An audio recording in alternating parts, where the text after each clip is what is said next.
Hello friends, welcome back to our own channel wealth growth. Friends, इस video के अंदर हम देखने वाले कि रतन पावर स्टॉक के बारे में। स्टॉक के बारे में हमें अगर देखेंगे तो यहाँ पे एक अच्छी खासी तेजी स्टॉक के अंदर हमें देखने को मिल रही है। अगर स्टॉक की बात करें तो लार्जेस्ट इंडिया की largest private power generator company है, एक स्मॉल कैप स्टॉक है। तो चलो कंपनी के बारे में कुछ जानकारी ले लेते हैं। अगर स्टॉक की बात करें तो स्टॉक प्रेजेंटली 5 रुपीज़ के आसपास यहाँ पे ट्रेड कर रहा है। अगर हम स्टॉक की अगर 1 वीक की अगर बात करें तो 1 वीक के अंदर स्टॉक ने 34% और यहाँ पे ऑलमोस्ट 35% के रिटर्न्स दिखाए हैं। अगर हम 1 मंथ की बात करें तो 1 मंथ के अंदर भी स्टॉक ने शानदार रिटर्न्स यहाँ पे 77% के शानदार रिटर्न स्टॉक ने यहाँ पे दिखाए। जैसे कि मैंने कहा, ये एक पावर जनरेटर कंपनी है, एक स्मॉल कैप स्टॉक है। इसकी मार्केट कैप की बात करें तो 3000 करोड़ की इसकी मार्केट कैप हमें यहाँ पे देखने को मिल रही है। स्टॉक बिल्कुल भी ओवरबॉट जोन में फिलहाल नहीं दिख रहा है हमें। अगर स्टॉक की फाइनेंशियल की अगर बात करें तो यहाँ पे स्टॉक का यहाँ पे अगर देखेंगे तो रेवेन्यू के अंदर हमें यहाँ पे प्रीवियस ईयर से इस 2 ईयर के अंदर हमें अच्छा खासा बढ़ता हुआ दिख रहा है। इसके अलावा अगर ईबिटा की बात करें तो ईबिटा भी यहाँ पे बढ़ता हुआ दिख रहा है। अगर नेट इनकम की अगर बात करें तो नेट इनकम यहाँ पे हमें माइनस में शो हो रहा है।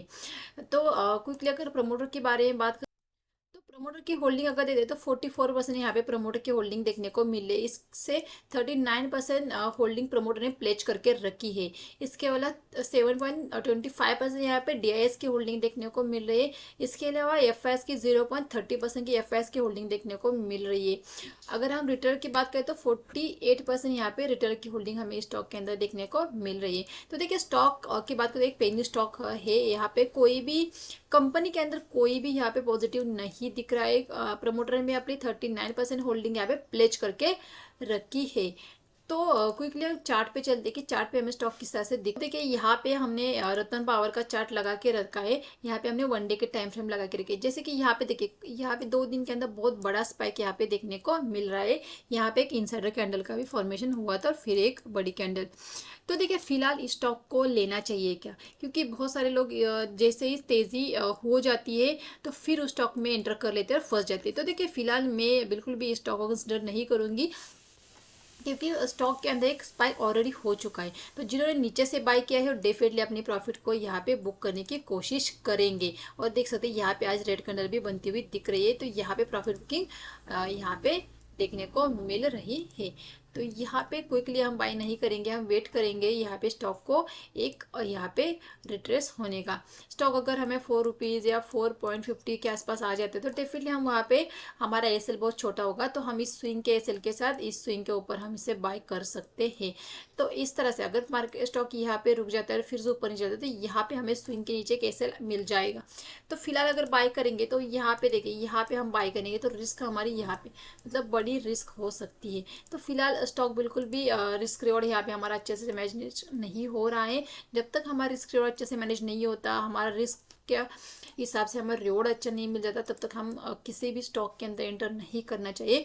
अगर इस स्टॉक की बात करें, ये एक पेनी स्टॉक है, देख सकते हैं यहाँ पे पंप और डब स्टॉक के अंदर हो रहा है। तो बड़े प्लेयर इसी तरह से आपको फंसाते हैं। वो क्या करते हैं, स्टॉक के अंदर तेज़ी दिखाते हैं और इस तेज़ी के अंदर आप जैसे एंटर कर लेते हैं, थोड़ा सा ऊपर जाते हैं, फिर वो अपनी प्रॉफिट कुकिंग शुरू कर लेते। तो बस इसी प्रोमोटर के या यहाँ पे बड़े प्लेयर के यहाँ पे हमें नहीं फंसना है। उनके चक्कर में हमें बहुत संभल के इस स्टॉक के अंदर या किसी भी स्टॉक के अंदर ट्रेड करना है। तो फिलहाल इस स्टॉक में तेज़ी के पीछे मत भागिए। देखिए, चढ़ती गाड़ी में अगर चढ़ेगी तो डेफिनेटली एक्सीडेंट होने के चांसेस रहेंगे। तो बिल्कुल इसी तरह से इसी एक दौड़ते अगर इस स्टॉक को पकड़ोगे तो फंसने के चांसेस ज़्यादा रहेंगे और निकल भी नहीं पाओगे। इस स्टॉक में क्या होता है, एक बार अगर एंट्री कर ली तो अगर आपको अच्छा खासा प्रॉफिट भी दिखा, लेकिन जैसे लोअर सर्किट लगा आप यहाँ से निकल नहीं पाते।